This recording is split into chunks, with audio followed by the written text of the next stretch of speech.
today's section is on Bodhipakkhya Dhammas.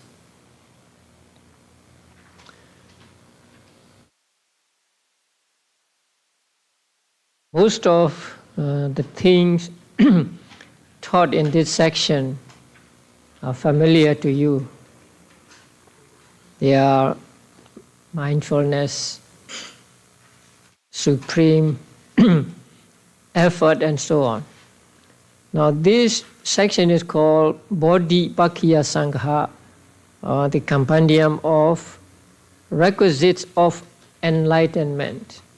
Now the word, Pali word Bodhipakkhya is made up of three parts: Bodhi, Pakha, and Iya. Bodhi here means enlightenment, and Pakha means the side. So Bodhipakha means the side of enlightenment, and Iya means, say, to belong to or to be included in. So Bodhipakkhya means those that belong to the side of the enlightenment. So the states that are on the side of enlightenment, the states that are included in the side of enlightenment. And actually these are the ones that lead to enlightenment. And there are altogether 37 of these states, divided into different groups like Satipatthana and so on. Mostly the Bodhipakkhiyas are called factors of enlightenment, or the requisites of enlightenment, because there is another word in this group, in this section, Bojjhanga, which will be translated as factors of enlightenment. So these are the ones that leads to attainment of enlightenment. So Bodhi here means enlightenment, or the four path knowledges. Now the first of the groups is Satipatthana. Now you're already familiar with Satipatthana. So there are four Satipatthanas. Now in the word Satipatthana, there is the word Sati and Patthana. Patthana means to stand firmly, to be established firmly.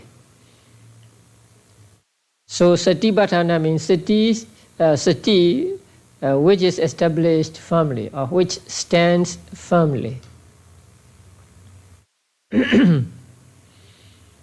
And there are four Satipatthanas. The first one is Kaya-nupassana Satipatthana.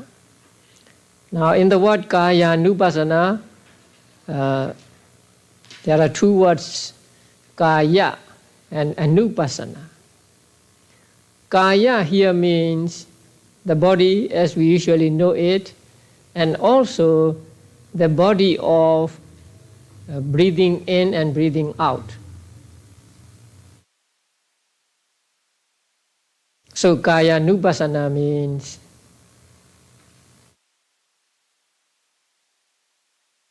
seeing. Anupassana means repeatedly seeing. That means contemplating.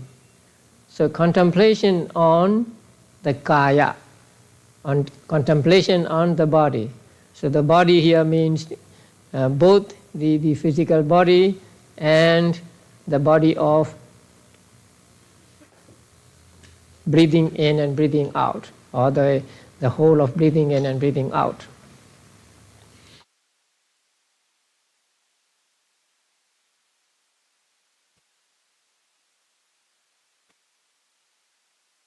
The next one is Vedana Nupassana, contemplation on feelings. Now, there is no difficulty in understanding this feeling contemplation. And you know there are how many kinds of feelings? 3 or 5, right? Yeah. So, contemplation on pleasant feeling, unpleasant feeling, neutral feeling, or pleasant feeling connected with body, unpleasant feeling connected with body. So contemplation on any one of these feelings is called Vedana Nupassana.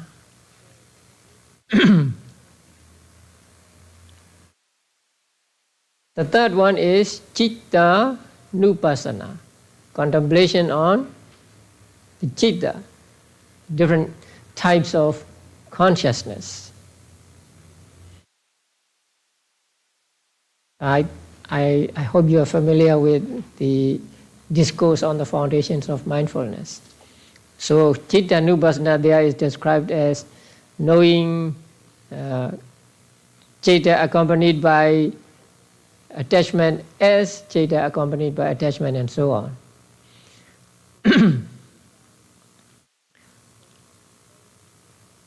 And the last one is Dhamma Nupassana. Here the word Dhamma is difficult to translate. So in this manual it is translated as mental objects. So I prefer to call them Dhamma objects, and I have to explain it to you many times. Now, in the commentary to this manual, Dhamma is said to mean Sanya and Sankhara. Now, if you look at the 4 foundations, the 4 Satipatthanas, the first one deals with Rupa, right? And the second one with Vedana, and the fourth one with Vijnana. So the 2 aggregates are remaining. So Dhamma here means these 2 aggregates, Sanya and Sankhara. So contemplation on Sanya, contemplation on other objects is called Dhamma Nupassana, contemplation on Dhamma objects. But if you remember the discourse on the foundations of mindfulness, Dhamma Nupassana includes more than these Sanya and Sankhara.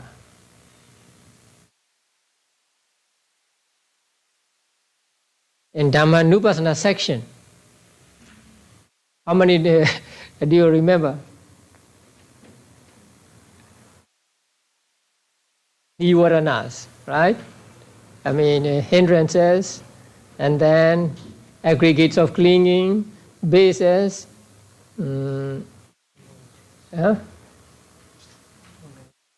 elements, 4 noble truths, right? So all these are included in Dhamma. So Dhamma is not Sanya and Sankhara only. Actually, Rupa is also included in Dhamma, and 4 noble truths are also included in Dhamma. So contemplation on any one of these states is called Dhamma Nupassana.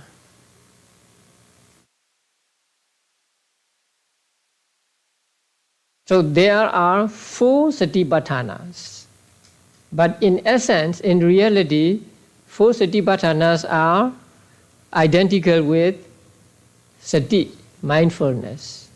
So this mindfulness we will find this mindfulness as the 7th factor of the Noble Eightfold Path.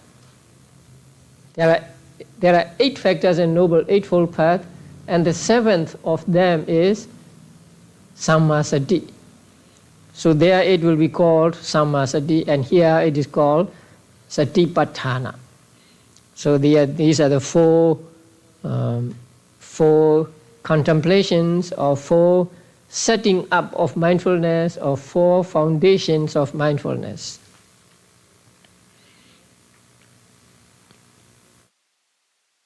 And in the notes it is said the four foundations of mindfulness form a complete system of meditative practice for the development of mindfulness and insight. So it is a complete system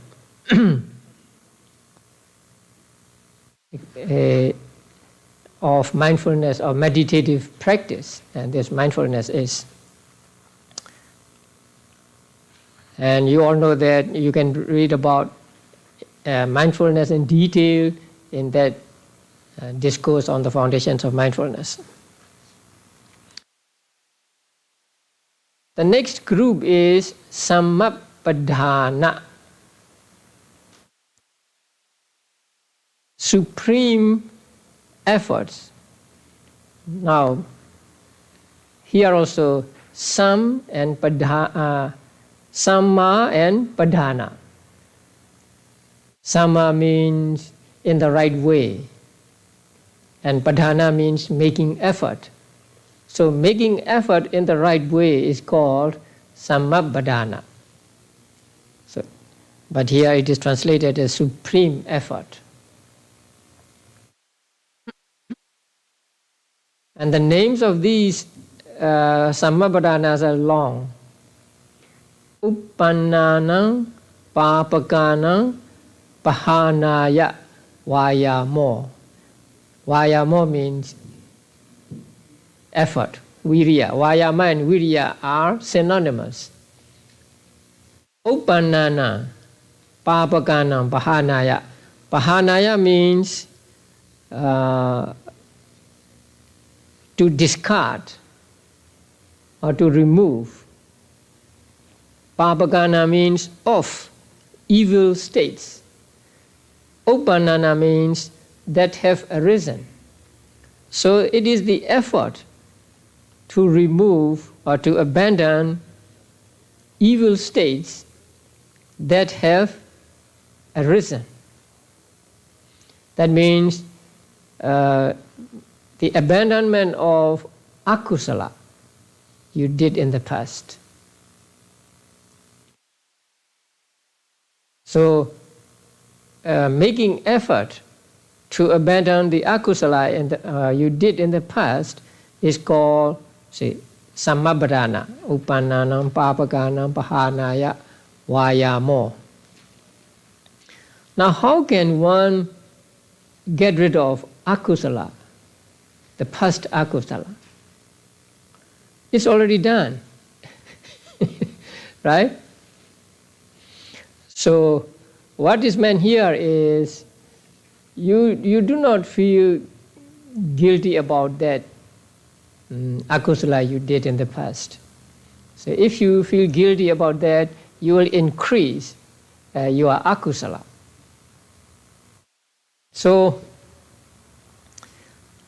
even if I feel regret for this akusala, what has been done cannot be undone. It's already done, and it will bring me more akusala if I am regretful about that akusala in the past. And so not paying attention to it or just forgetting it and trying to do something, some kusala, is called this first Sammapadhana. So what to do with regard to akusala we did in the past? Forget it. Try to forget it, and instead do kusala.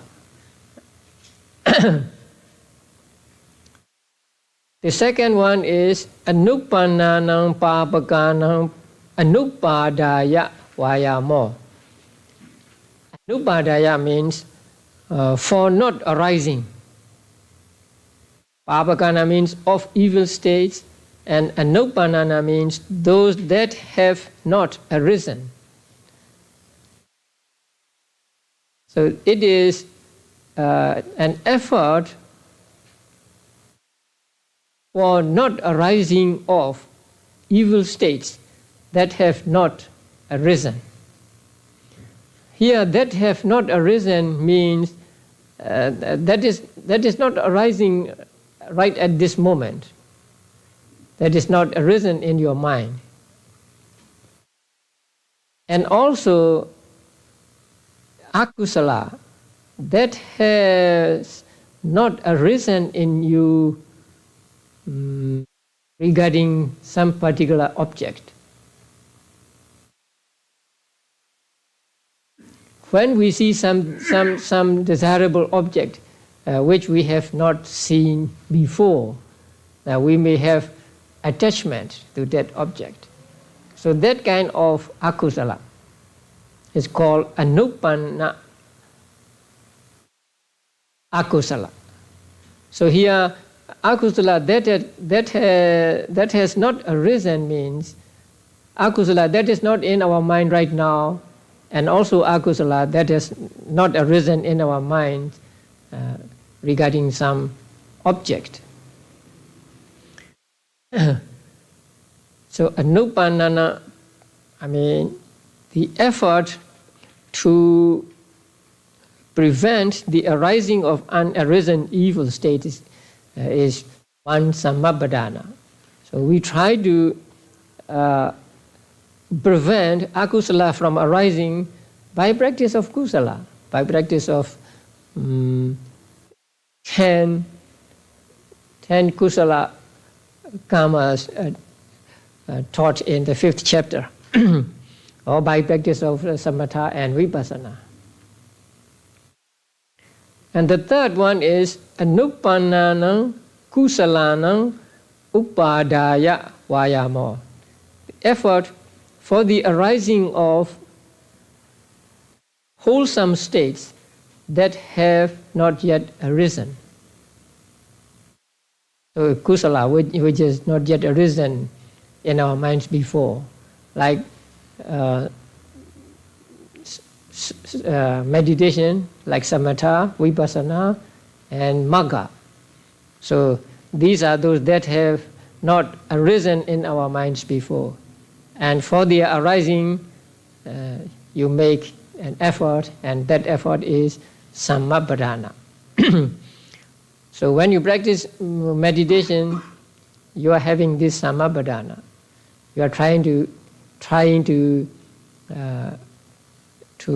make akusala arise in your mind, akusala that has not arisen in your mind before. Number 4 is uppannanam kusalanam bhiyo bhavaya vayamo. That is the effort to augment arisen wholesome states. That means for the growth or for development of arisen wholesome states.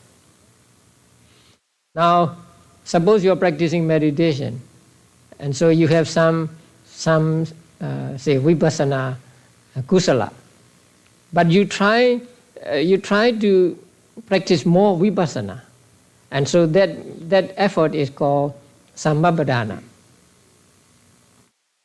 Because this vipassana has you have experienced this vipassana wholesome state, but you try to make it happen again and again. So that is the effort for the growth of the wholesome states that have arisen. So there are 4 efforts here. 2 regarding akusala and 2 regarding kusala. Regarding akusala, the effort to abandon akusala which has been done, and effort for not arising of akusala which has not yet arisen. And with regard to kusala, effort for the arising of kusala which has not yet arisen, and effort for the growth of kusala which has arisen. So, although there are 4 sammapadanas, there is only one paramattha dhamma, only one ultimate reality, and that is viriya. Viriya is only one, but here, since there are four functions of it, we take it to be of 4 kinds. For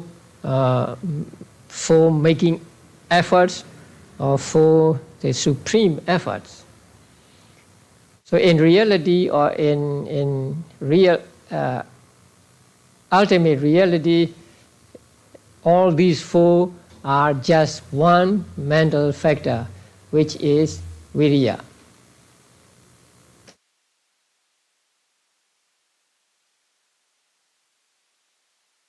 Okay, now let us go back to Satipatthana.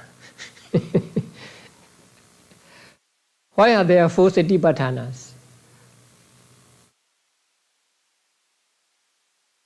Actually, these 4 Satipatthanas are just one sati, one Cetasika sati.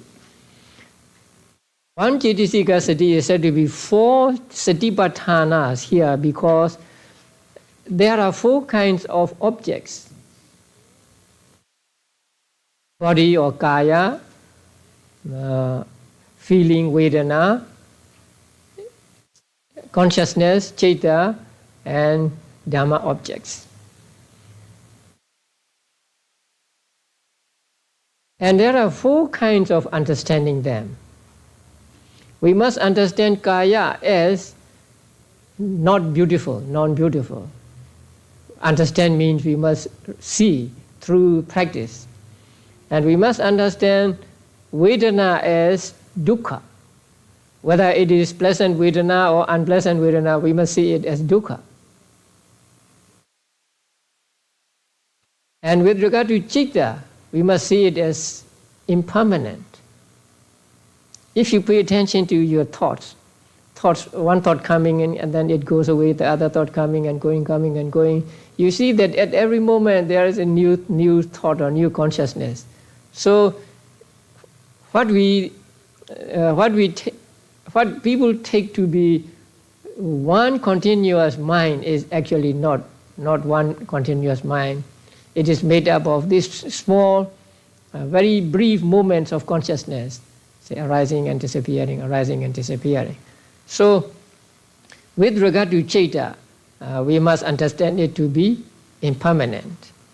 And with regard to dhamma, we must understand it to be anatta, no soul, or they are just dhammas, rolling on and on, all by themselves. There is nobody, no authority that make them act in this way or that way, but they just happen according to their own intrinsic nature. So, this understanding we get through practice of Satipatthana. So, since there are 4 kinds of understanding, 4 kinds of seeing, there are 4 Satipatthanas. And also, these 4 Satipatthanas abandon 4 kinds of wrong views.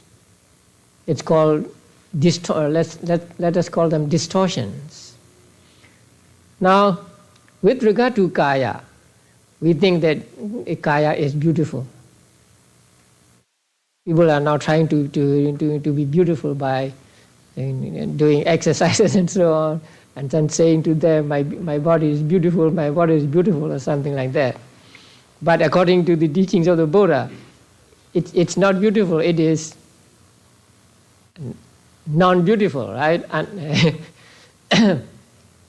so, if you really, if you practice Satipatthana meditation, and if you really get into this, you will come to see that this kaya is not beautiful. This kaya is made up of head hairs, body hairs, nails, teeth, skin, and so on, right? So it abandons the notion of beauty with regard to kaya. And with regard to Vedana, it abandons the notion of sukha. When we have a pleasant sensation, we are glad and we think that it is sukha, it is happiness. But actually we must see dukkha even in sukha vedana. Because sukha vedana is also not permanent, so it comes and goes. So when it goes, we are sorry, and so we need to see that it is dukkha, and so we need to abandon the notion of sukha with regard to vedana. And with regard to citta, we need to abandon the notion of permanency.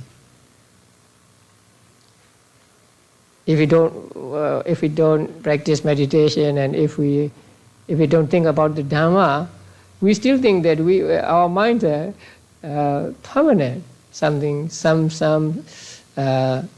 lasting for at least some time, right? I think I have the same mind as I had a year ago, or maybe 5 years ago, something like that. So, with regard to citta, we tend to take it to be permanent. But as I said before, when you practice citta nupassana, you come to see that citta is not just one solid thing. So it is made up of small moments of consciousness, and so it is anicca. And with regard to Dhamma, we often see them as atta. That is, we can have authority over them or something like that, or they are substantial. But when we practice Dhammanupassana meditation, we come to see that means these both mental and physical phenomena just arise and disappear, and you are like a spectator watching them from a distance. So you see them coming and going, all by themselves, and there is nobody who regulates them. So, since there are four kinds of abandoning, there are 4 satipatthanas. So, although sati is only 1, it becomes 4 because there are 4 objects and there are 4 kinds of understanding, and there are 4 kinds of, or 4 wrong views to get rid of. That is why there are said to be 4 satipatthanas and not just 1. Okay, now samappadhana. Samappadhana is also just viriya, only 1, but it has 4 functions, functions of, say, abandoning evil states that have arisen and preventing the arising of evil states that have not yet arisen. That is one function. And then third function is effort to for the arising of wholesome states that have not yet arisen. And the last one is the function of making much of wholesome states that have already arisen. So because there are 4 functions, the samappadhana, although it is only 1 cetasika, which is viriya, is said to be 4. Now the next one, the next section, group is Adhipada.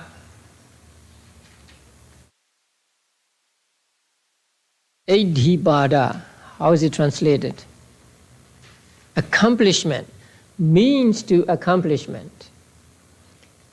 Abhi means accomplishment, and pada means cause, way, or means. Pada really means a foot. So you stand on your foot. So if you have no feet, you cannot stand. So here also, if there is no Abhidhamma, there can be no Abhi. So that is why it is called Abhidhamma, the foot of accomplishment. That means the cause of accomplishment or the means to accomplishment. And there are 4 Abhidhammas.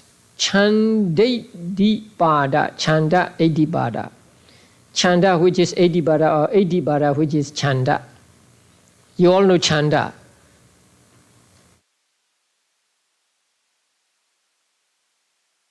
Desire or will to do.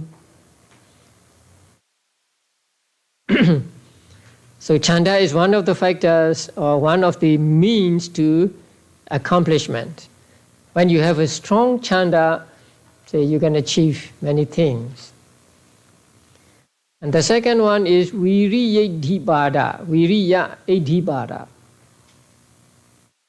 Viriya as a means to accomplishment.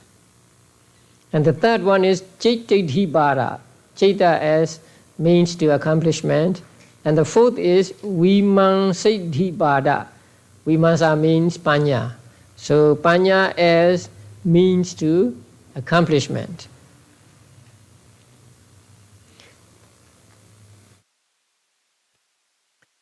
Now in the notes, these are identical with the 4 predominants. Now in the second section, there are adhipatis. So the 4 adhipatis and 4 Abhidhammas are identical. So these are identical with the 4 predominants. However, while those states become predominants on any occasion, when they are instrumental in accomplishing a goal, they become Abhidhammas only when they are applied to achieving the goal of the Buddha's teaching. The expression Abhidhamma extends to both mundane and supramundane states. So both mundane and supramundane states can be called Abhidhamma. Actually, both mundane and supramundane, Chanda, Viriya, Chaita, and Amoha are called Abhidhamma.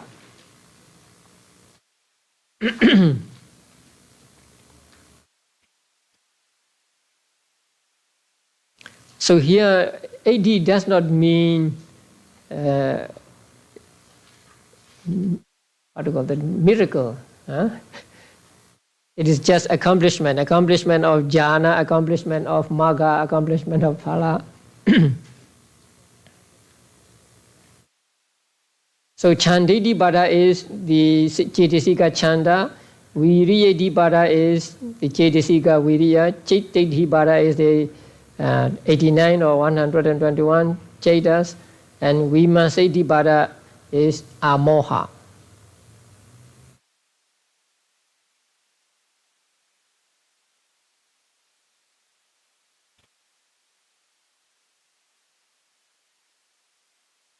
Next group is Indriya. Oh, they are not new to you. These Indriyas are among the 22 Indriyas taught in the second section, among the miscellaneous ones, mixed categories. So there are 22 are mentioned, and here only 5 are mentioned because only these 5 are conducive to attainment of enlightenment.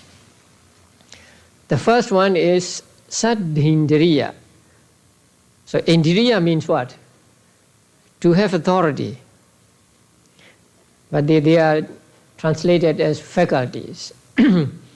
Saddhindriya, faith, or confidence, viriyendriya, again effort or energy, satendriya, mindfulness, samadhendriya, ekagata, and panjendriya, amoha.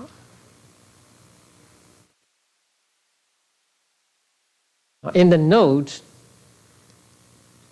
it says, the faculties and powers comprise the same 5 factors, indriya and balas, though different functions are attached to these 2 categories. The faculties are factors which exercise control in their respective domains. They are not like adipati. There is only one adipati while there are many many faculties at a time. So they exercise control in their respective domains, while the powers are those same factors considered as being unshakable by their opposites. Thus, the 5 faculties exercise control in the respective spheres of resolution, that is for saddha, exertion is for viriya, awareness for sati, non-distraction for samadhi, and discernment for panya. So they exercise authority in these spheres. They exercise control in these spheres. Because saddha is not just faith. There is an element of resolution or decision in saddha. You decide something to be the object of saddha, and then you have faith in it.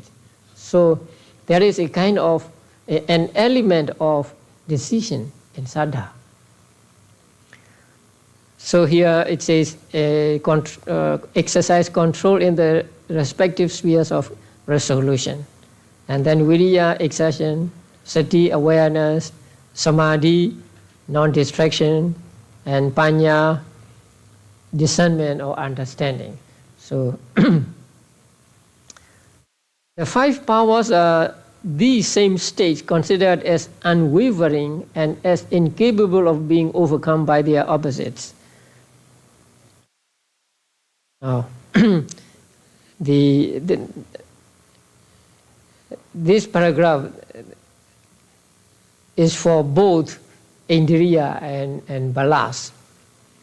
So the 5 balas or powers are these same states considered as unwavering and as incapable of being overcome by their opposites. So here they are called bala because they cannot be overcome by their opposites. In the development of faculties, now it is important, faith and wisdom are to be balanced. You have heard this time and again. I have talked about them many times, right? So faith and wisdom are to be balanced to avoid the extremes of blind credulity and intellectual cleverness.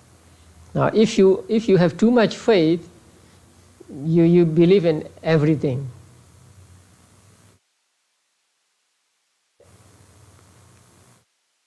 About 2 or 3 days ago, there was a news of the statue drinking milk. Yeah? It was shown even on television, they said. And many people flocked to that place and offer milk to the statues. And later on it was found out to be a fraud. So if you have too much faith, you will believe that. And if you have too much wisdom, if you know too much, you become intellectually clever. That means you become crafty. Or maybe something like you become dishonest. So faith and wisdom have to be balanced. And then energy and concentration are to be balanced to avoid restless agitation and sluggish immobility of mind. Now, if you make too much effort, or if effort and concentration are not balanced, and energy or effort is too much, then restlessness comes in, or you are agitated. And so, once this balance is disturbed, you cannot get concentration. And then, concentration. If you have too much concentration, then sluggish immobility of mind. When your mind becomes calm and steady, still, and you tend to become lazy.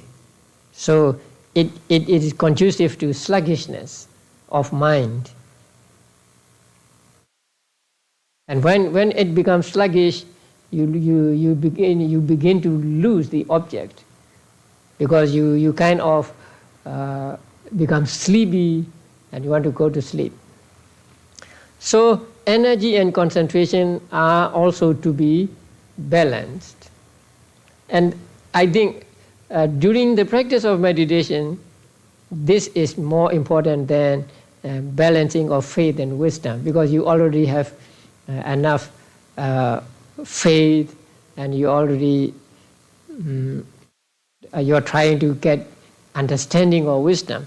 But energy and concentration are important. They must be balanced. But sometimes the yogis make this mistake of making too much effort or having too much concentration. And so both too much of energy and too much of concentration are bad. So they are, if any one of them is in excess, then the balance is disturbed, and so your meditation is not good. So faith and wisdom are to be balanced, and energy and concentration are to be balanced. What about sati? But strong mindfulness is always necessary. So there is no excess of mindfulness. For mindfulness oversees the development of the other faculties and ensures that they are kept in balance. So when there is mindfulness, mindfulness takes care that each of these faculties does its own function properly. And they do not function too much, or they do not function too little. So the mindfulness is like a regulating factor. Only when there is mindfulness can all these be kept in balance. And there is no such thing as excess of mindfulness, or there is no such thing as too much mindfulness. So, and that is why mindfulness is compared to what? Salt, right? Putting salt in every dish, or it is compared to a prime minister who does everything. So mindfulness has to be developed, and there can be no too much of mindfulness.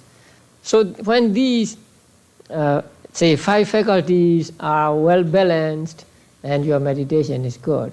And then if one of them acts strangely, if one of them is overacting or underacting, then you lose the balance or equilibrium, and so you cannot meditate.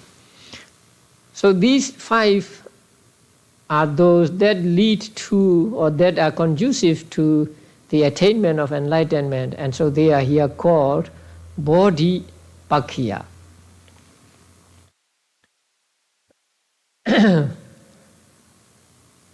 And then balas, powers. So they are called powers or bala or strength because they cannot be shaken by their opposites. So they are strong enough to withstand the onslaught of not having faith, laziness, and heedlessness, and so on. So they are called balas. Now we met 9 balas in the second section, right? Yeah, here only 5 of them are taken because they are the ones that are conducive to attainment of enlightenment.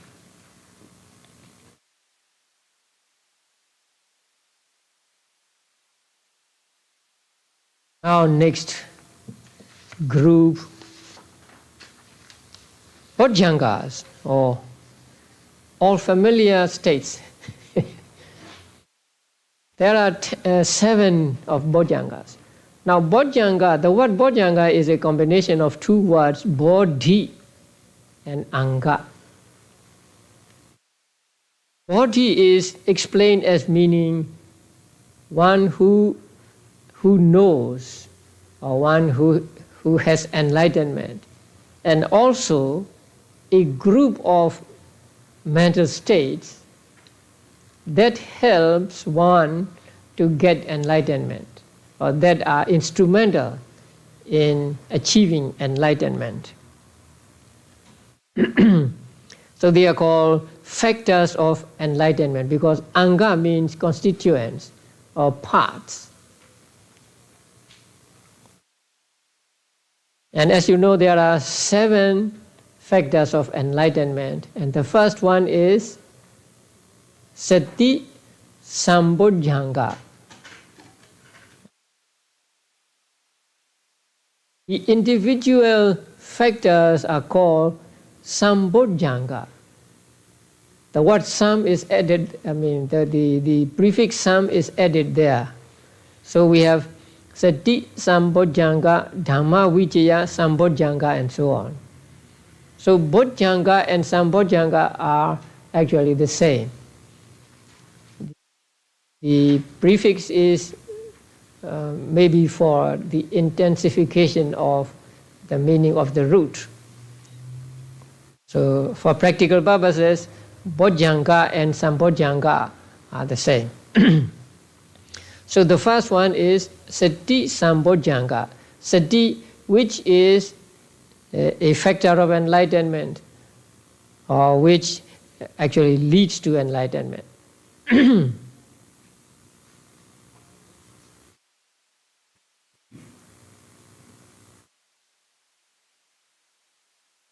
So the first one has already been mentioned as the 4 foundations of mindfulness, and here it is mentioned as factor of enlightenment. Again, it will be mentioned as a factor of path. Now the second one, dhamma vicaya sambojjhanga. Here dhamma means what? Dhamma means dhamma.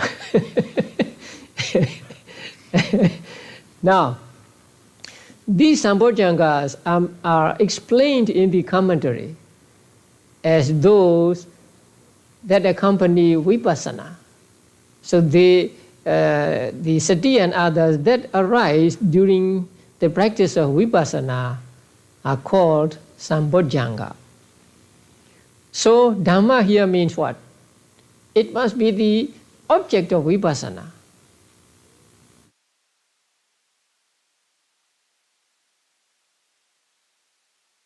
So what are the objects of vipassana?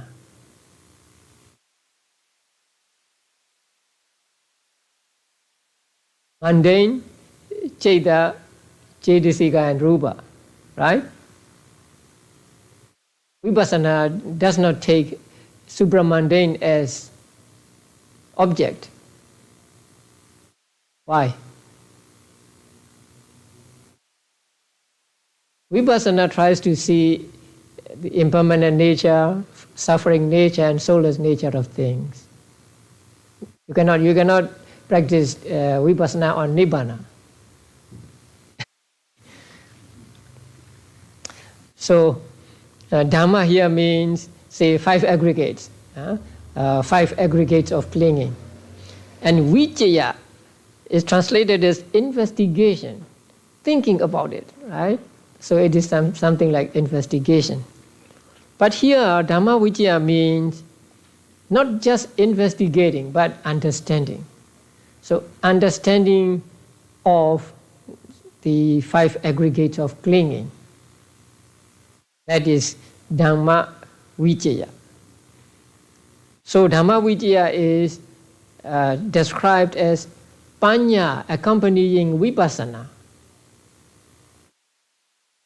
Now you practice Vipassana and you see things clearly. You see means you see in your mind clearly,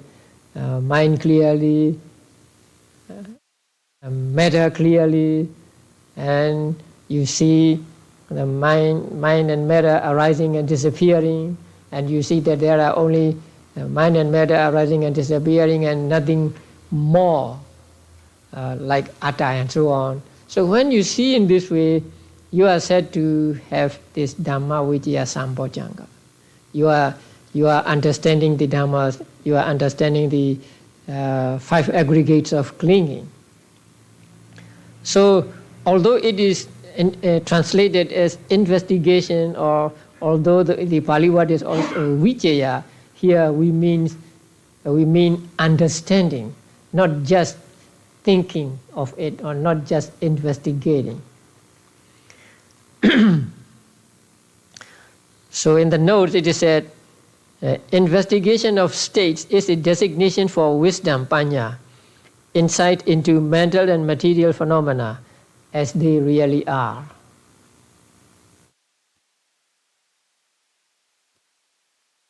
The third one is Viriya Sambojjhanga, effort or energy. So effort or energy which is not too much nor too little. Because if it is not balanced, if it is too much or too little, it will not serve as Sambojjhanga. It will serve as a cause for agitation, or if it is too little, a cause for laziness. So Viriya Sambojjhanga means Viriya, effort, which is strong, but which is not too much nor too little.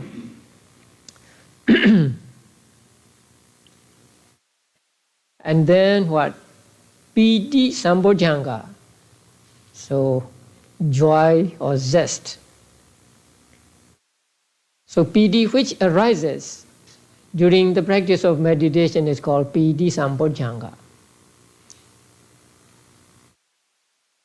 Not piti that arises when you see something desirable, when you experience something something you like, but piti here that arises with regard to Dhamma. When piti that arises during meditation, many of you have experienced piti Sambojjhanga during the practice of meditation. And then Passaddhi Sambojjhanga. So there are 2 kinds of Passaddhi, Kaya Passaddhi and Citta Passaddhi. Tranquility of both consciousness and of mental factors. Now Kaya Passaddhi means tranquility of what?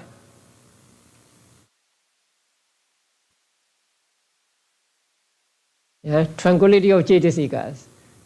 Citta Passaddhi means tranquility of Citta.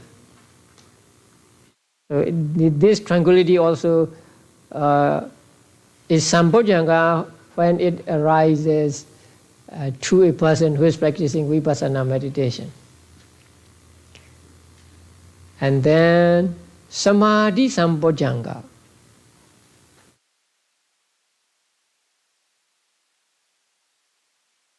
Tranquility, Passaddhi means tranquility both of consciousness and of the mental body. Okay. Now, Samadhi Sambojjhanga. Concentration Sambojjhanga. So when you practice Vipassana and your mind, as it were, go into the object and stays on the object, then you experience Samadhi Sambojjhanga. So when you experience real Samadhi Sambojjhanga, there are no mental hindrances. All mental hindrances are subdued, and so your mind is just on the object. It is not distracted to other objects, but hitting the object again and again and again, or something like that.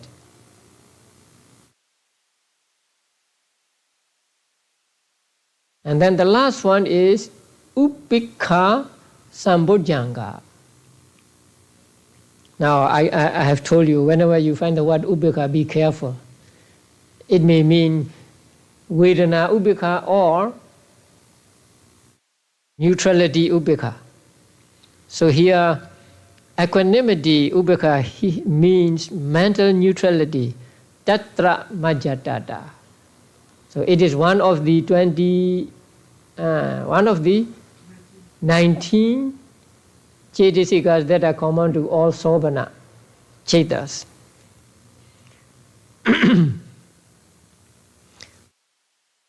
So it is one of the universal beautiful cetasikas, not neutral feeling. So here upekha does not mean indifferent feeling or neutral feeling, but it means mental neutrality, equanimity. Yeah, it can be translated as equanimity, but we must understand it to mean mental neutrality, not falling to this side or that side. So being in the middle. Tatra majjatata means to stand in the middle. Now, the three factors of investigation, energy and zest are opposed to mental sluggishness. So these three, Dhamma Vijaya, Viriya and Piti, are opposed to mental sluggishness. So actually they are conducive to agitation. So when you have strong understanding, your mind is like active, right? Very active. When you make effort, also there is activity, and when you experience piti, so you are like what do you call jumping or something like that. So they are opposed to mental sluggishness, and they are conducive to agitation. The three factors of tranquility, concentration and equanimity counteract mental excitation. So they are opposed to mental excitation. So they are conducive to what? Sluggishness. So they are opposed to excitation, but they are conducive to sluggishness. So if you let them without mindfulness, one will take you to agitation and the other will take you to sluggishness. So you need sati there. So put in sati, and it will control all of them and put them in their respective places and let them function properly in their own respective area. So mindfulness assures that the two groups occur in balance, neither exceeding the other. So that is why sati is always desired, sati is always needed. Without sati, these mental factors would go, what do you call? Go wild. One will take you to sluggishness, the other will take you to agitation or excitation. So you have to put in sati to control them. So sati is very important. Okay, these are the 7 factors of enlightenment. And the identification is easy, right? Sati Sambojjhanga is sati, Dhamma Vijaya Sambojjhanga is amoha, panya. Viriya Sambojjhanga is viriya, piti is piti, passaddhi is 2 passaddhis, samadhi Sambojjhanga is ekagata, and upekha sambojjhanga is tatra majjadada. So only the last one you have to be careful about. It is not ubekha vedana, it is tatra majjadada. Okay, the next group, Magganga, factors of path. So Magga means path. Now in the second section, Magga means just a path to any destination. But here, Magga means path to Nibbana. And these are the constituents of components of the parts of this path. That is why they are called Magganga. So Magga means path and Anga means part, constituent, or maybe members. So they are called path factors. And these 8 are all too familiar with you. Sammaditi, the first one. Right understanding.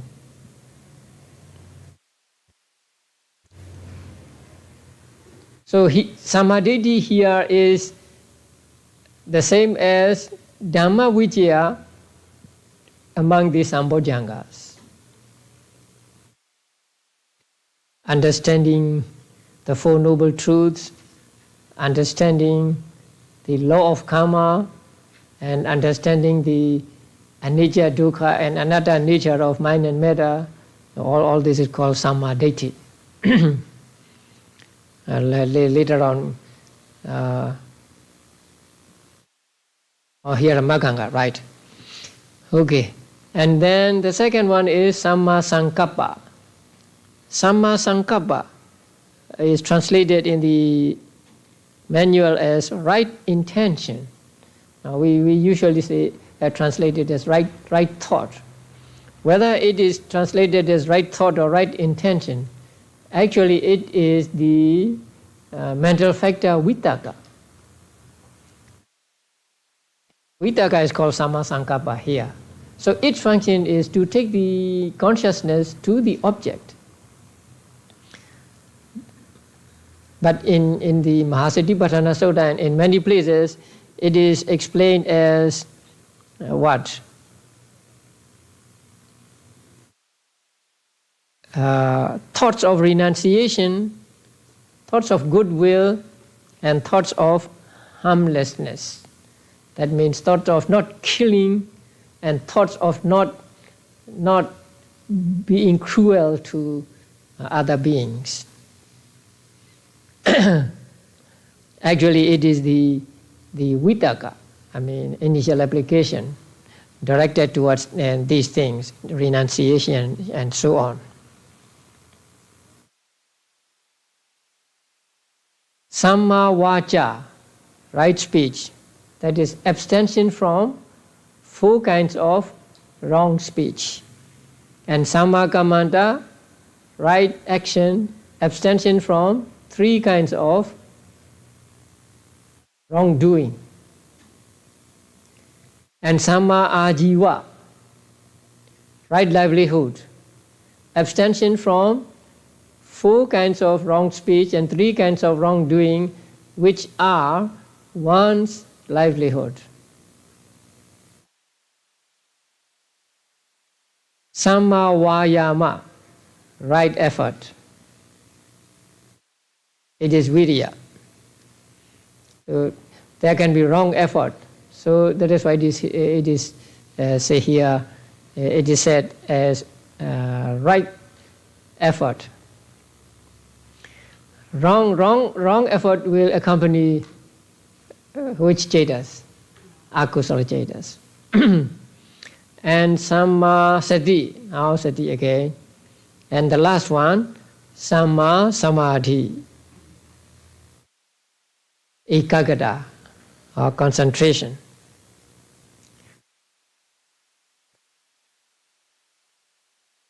Okay, so Sammaditi is amoha, Samma Sankappa is vitakka, Samma vaca, Samma kammanta, Samma ajiva, the same cetasikas. Samma vayama is identified with Viriya, Sammasati, identified as Sati, and Sammasamadhi as Ekagata. Now, in the notes, path factors 3 to 5 are identical with the 3 abstinences, so 3 viridis. Right effort is the same as the 4 supreme efforts, samaparanas. Right mindfulness is the same as the 4 foundations of mindfulness, satipathanas. Right concentration is defined in terms of the 4 jhanas of the Sotanta system. If you have read the Mahasatipatthana Sutta, you understand this.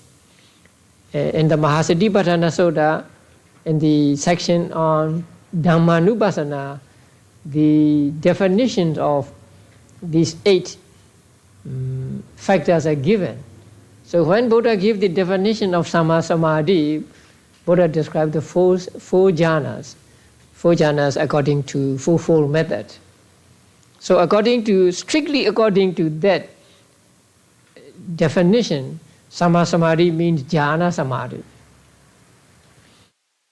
But before you reach jhana samadhi, you have to reach neighborhood samadhi also. Before reaching neighborhood samadhi, there has to be some kind of samadhi. So they can also be called Samma Samadhi. Now these 8 factors are grouped into 3, right? Sila group, Samadhi group, and Panya group. Number 1 and 2 belong to what group? Panya group. Number 3, 4, and 5 5 belong to Sila group. And number 6, 7, and 8 belong to Samadhi group.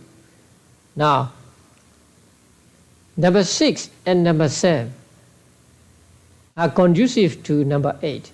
That's why they are grouped together. If you make no effort, you cannot get concentration. If you do not practice mindfulness, you cannot get concentration. So, sati and viriya are conducive to or help us of samadhi. And that is why they are grouped as samadhi group, or they are said to belong to samadhi group. Viriya is not samadhi, sati is not samadhi actually. But they are grouped, they are included in the group of samadhi because they help samadhi to arise. And samadhi and sammasaṅgaha. Now samadhi is all right. What about sammasaṅgaha included in the panya group? Again, vitaka is not panya. Vitaka is vitaka. Why is it included in panya group? Because if vitaka does not take the mind to the object, there can be no panya. So vitaka is beneficial to panya because it takes the mind, not only the panya, but citta and other citasikas as well. If vitaka does not take the citta and other concomitants to the object, there can be no understanding of the object. So that is why sammasaṅgaha or vitaka is included in the group of panya.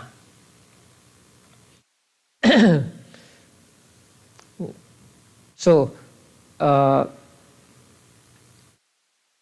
these 3 groups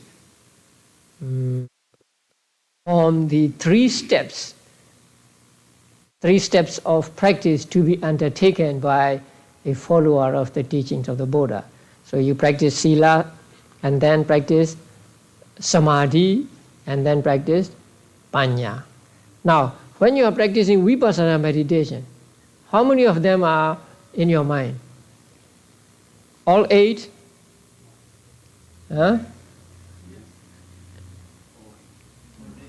No. Strictly speaking, no. Right? You are not refraining from telling lies. You are not refraining from killing. Refraining means you have an occasion to tell lie and you don't lie. You have an occasion to kill and you don't kill. Then Samma Kamanda and Samma Vajja will arise in your mind. But you are just sitting and practicing meditation. You are not refraining from all these. So these three actually do not arise during the practice of meditation. But when you say Panatipada, Viramani, Sikkhapada, Samhadiyami and so on, they are said to be present. So although they are not present in the mind of a practitioner of Vipassana at the time of practicing Vipassana, they are said to be accomplished because you take precepts before you practice Vipassana. So actually, these five, without the viritis, these five are called Karaka Magganga. Karaka means, let's say, worker. Say, worker Maggangas. They are the ones who are really doing the job, right? Say you make effort, you practice, you apply sati, mindfulness, and then there is concentration, and there is understanding, samadhi, and all this happen because there is samma sankappa, or because vitaka takes them to the object. So at every moment of vipassana meditation, a good vipassana meditation, these five are working together. So these five are called Karaka Maggangas, Waka Maggangas. So the others are, I don't know what to call, what name to give to them. They are supposed to be accomplished, already accomplished. So actually, they do not arise during the moment of vipassana. But these three arise together at the moment of what? Magga. So when you gain enlightenment, at the moment of magga, and also at the moment of phala, they arise together, right? Yeah. Only then they arise, or only when you really refrain from killing and so on do they arise. But when you are practicing vipassana meditation, no viritis in your mind. Okay, so these are the 8 maggangas, 8 factors of path. That means the constituents of path. Now, since they are called constituents of path, strictly speaking, they arise with Magga-citta. But what about the Maggangas we just talked about during Vipassana meditation? Can they be called Magganga, or they are not called Magganga?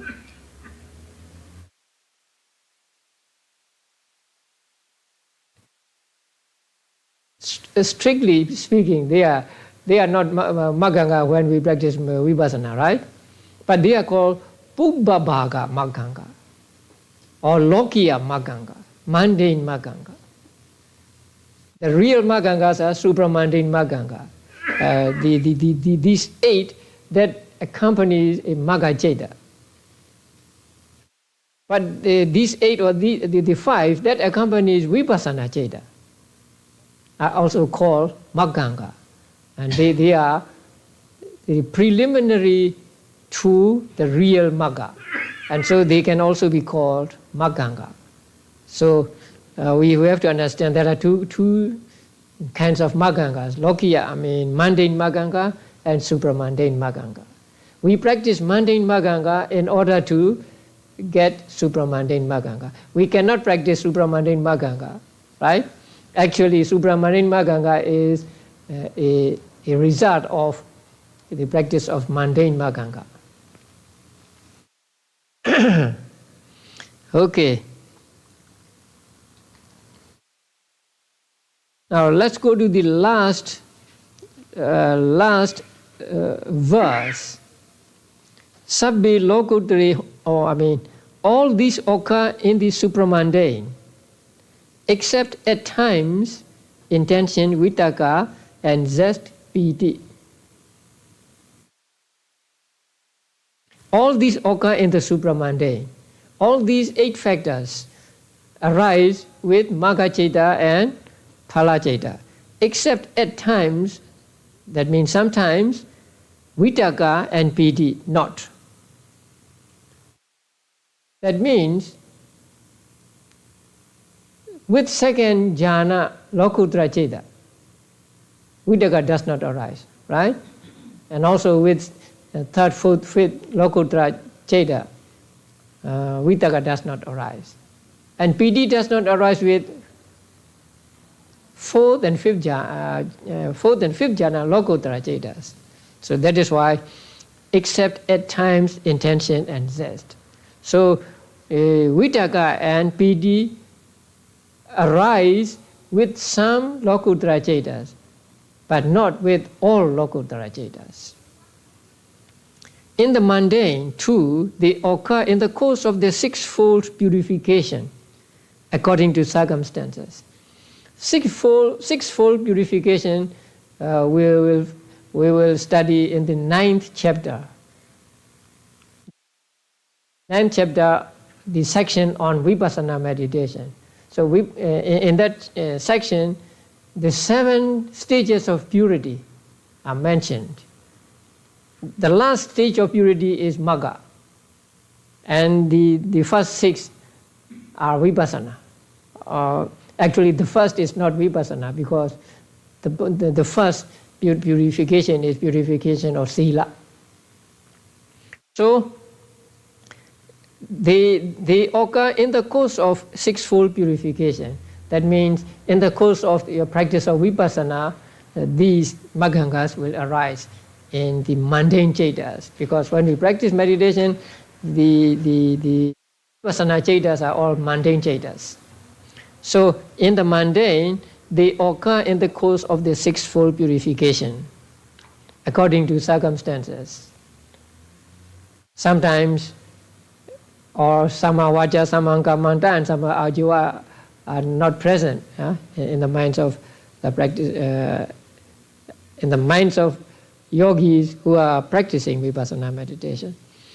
So, in the lokuttara cittas, they all arise.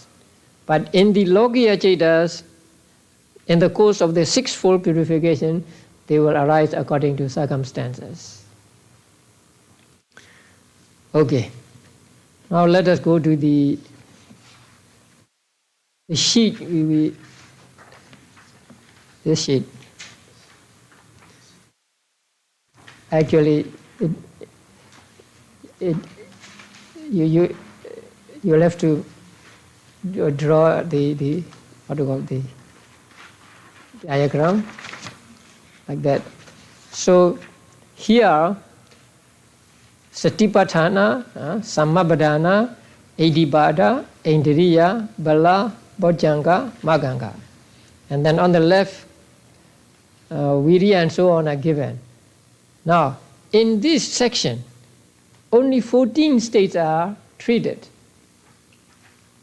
Virya, Sati, Amoha, and so on. So there are altogether how many? 14. But that means we take Citta as one, right? So 14 states are treated in this section. Now the first one is Virya, because it has the greatest number of names, so we put it first. Virya has 9 names. Virya functions as nine categories here. So what is Virya? Sammabhadana, right? So you take 4, not 1 there.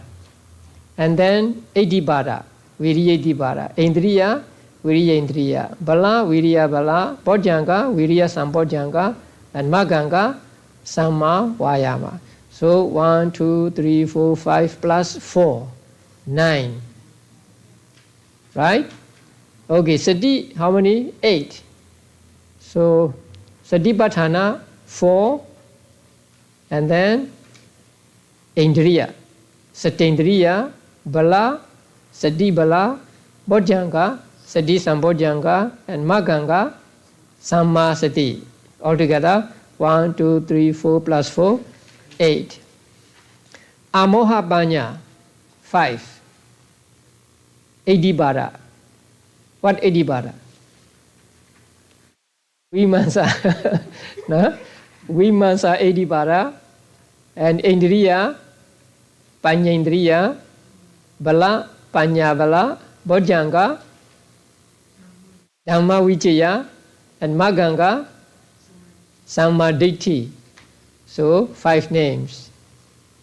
Ekagata, how many names? 4 names. Okay. Indriya.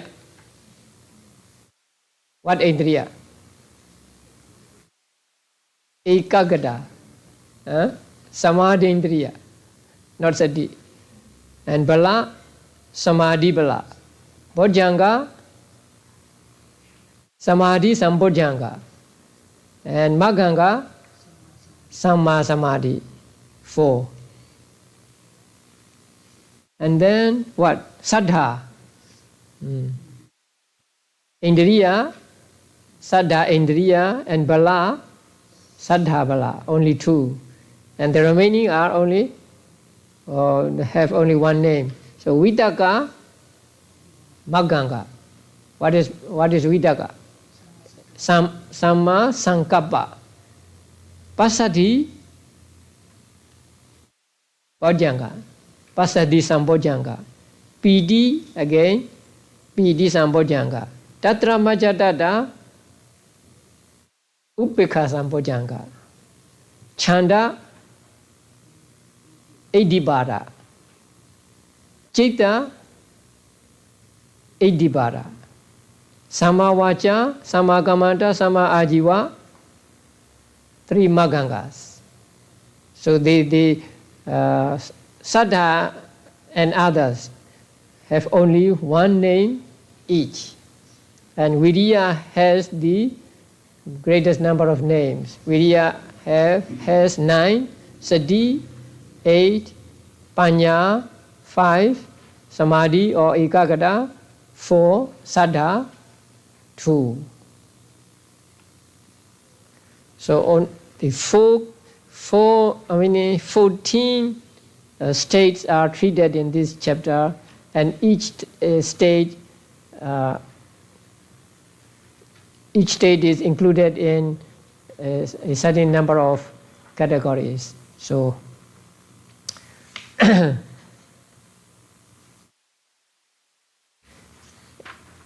is a chart in the book, and that is in English, the same. It should become the same. So there you see under 4 foundations of mindfulness, and mindfulness, the number 4, and also supreme efforts with energy, the number 4. So altogether 9, 8, and so on.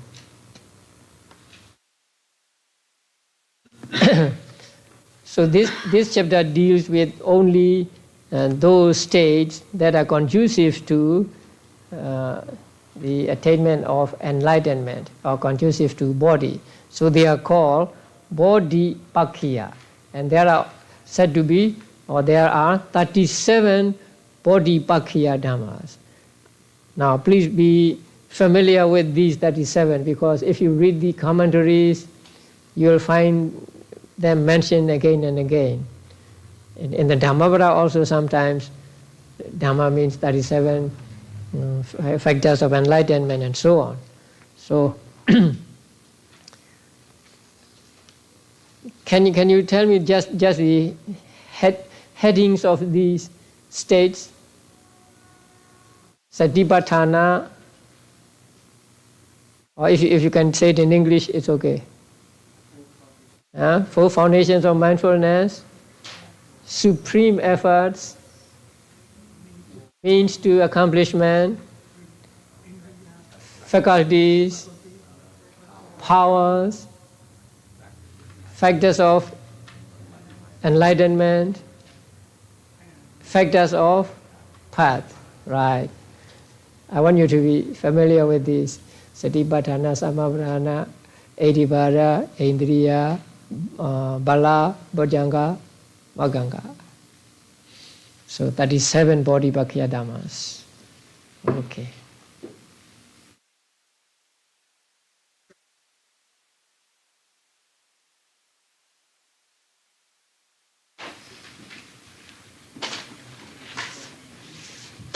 Ubbabhaka Vipassana.